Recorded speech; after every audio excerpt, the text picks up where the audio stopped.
लाहौर की gang war एक तरह से दो धारी तलवार थी, जहां अंडरवर्ल्ड के डॉन, गैंगस्टर्स और किराए के कातिल व्हाइट कॉलर कारोबारी शख्सियात को अपने मफादात के लिए इस्तेमाल करते थे। वहीं ये कारोबारी शख्सियात भी इन गैंगस्टर्स को अपने मफादात के लिए इस्तेमाल किया करती थी।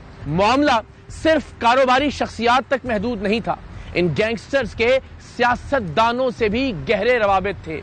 जहां ये गैंगस्टर सियासतदानों के मुख्तलिफ काम किया करते थे, वहीं इन सियासतदानों को भी इन गैंगस्टर्स के कुछ नाजायज काम करना पड़ते थे। बहुत बड़ा ताल्लुक है।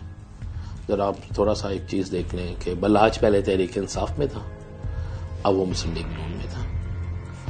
वही अड्डा जहां पे बलाज की रहायश का है, अगर उसके अड्डे के बाहर देखें तो एक वक्त में मुस्लिम लीग नून का जो हेड ऑफिस था, यानी शहबाज शरीफ साहब का जो दफ्तर था, जिसे अल्लाह general chief cadet doctor Asad Ashraf वो चलाते थे, वो एक अड्डा था। फिर एक वक्त आया, ये शिफ्ट हो गया तहरीक इंसाफ में। पिछला जो टेन्योर था ये बल्लाज तहरीक इंसाफ में चला गया। अब जो वक्त आया तो ये बल्लाज मुस्लिम लीग नून में आ गया। अब सियासी लोगों को इन लोगों की इसलिए जरूरत रहती है कि बहुत सी जगहों पे आपने बहुत से लोगों को दबाना होता है, बहुत सी जगहों पे बहुत से लोगों को डराना होता है, बहुत सी जगहों पे बहुत से लोगों को प्रेशर में लाना होता है।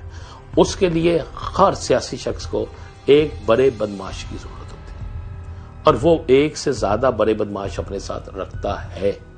वो मुझे आप ना पूरे पाकिस्तान के, एक और मैं चीज कह रहा, पूरे पाकिस्तान के सियासी मंजरनामे में मुझे किसी एक बड़ी सियासी जमात के साथ किसी इमाम मस्जिद को दिखा दे, किसी आलमे दीन को दिखा दे, आप उसके साथ यहां प्रॉपर्टी टाइकॉन होगा या एक बड़ा टॉप 10 होगा, इनके अलावा कोई नहीं होगा, क्योंकि इन्हें पता है कि इन्हीं से हमने सब कुछ लेना। देखें, बात यह है कि जो शहर लाहौर के या किसी भी जगह के पहलवान होते हैं, जो वडेरा होता है, या सिंध में चले जाए जो साई होगा, या जनूबी पंजाब में चले जाए, वो मैटर तो करता है ना इलाके में।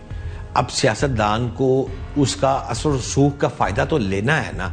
सवाल यह है कि अब बलाज मरहूम जो देखें, ये पीटीआई से बिलोंग करता था, इसका बाप कट्टर मुस्लिम लीग नून का तल्लक था। आरिफ अमीर टीपू मुस्लिम लीग नून से बिलोंग कर सारी जिंदगी करता रहा। बाद पीटीआई की जब हुकूमत आई तो फिर बलाज को इन्होंने पीटीआई के लिए इस्तेमाल करना शुरू कर दिया।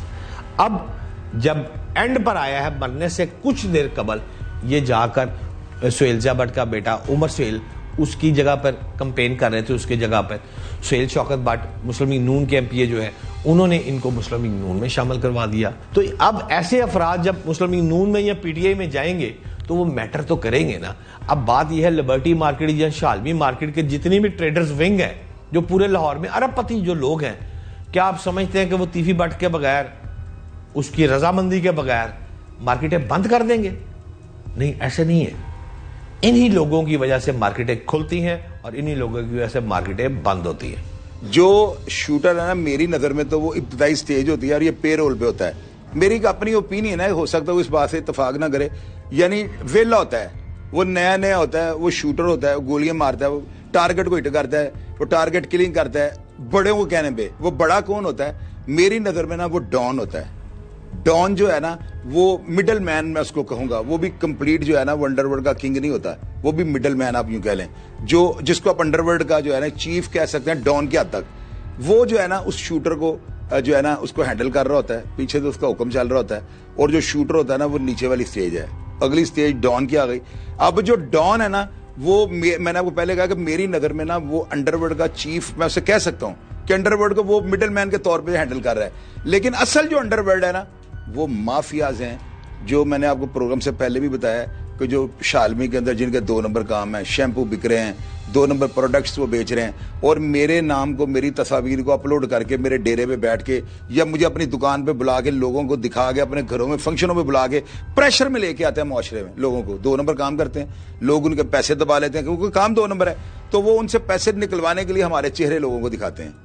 अब हम लोग जो है ना उनकी पे रोल पे, वो शूटर हमारी पे रोल पे, हम उनके पे रोल पे, और उनसे जो है ना हम दाद के चक्कर में कि वो हमारे हैंडलर हैं, पीछे वो बॉस है हमारे, वो हमें कहता है फलाने बंदे ने मेरे पैसे रख ले 50 लाख रुपया, हमने फोन किया है, मैं शाह चौधरी बोला था पैसे बचा, उसने पैसे बचा दिए। अब इस तरह से ये लोग जो है ना बिजनेसमैन, व्हाइट कॉलर, ये अंडरवर्ल्ड हैं। लोग गलत समझते हैं। अंडरवर्ल्ड का क्या काम है आपके सामने? अब मैं अंडरवर्ल्ड होता तो मैं आपके सामने बैठा होता। हाँ, मैं मिडिल मैन, हैंडलर या डॉन टाइप हो सकता हूं, लेकिन अंडरवर्ल्ड का क्या काम है सामने आना? रोशी महानता कभी सामने तो नहीं आता।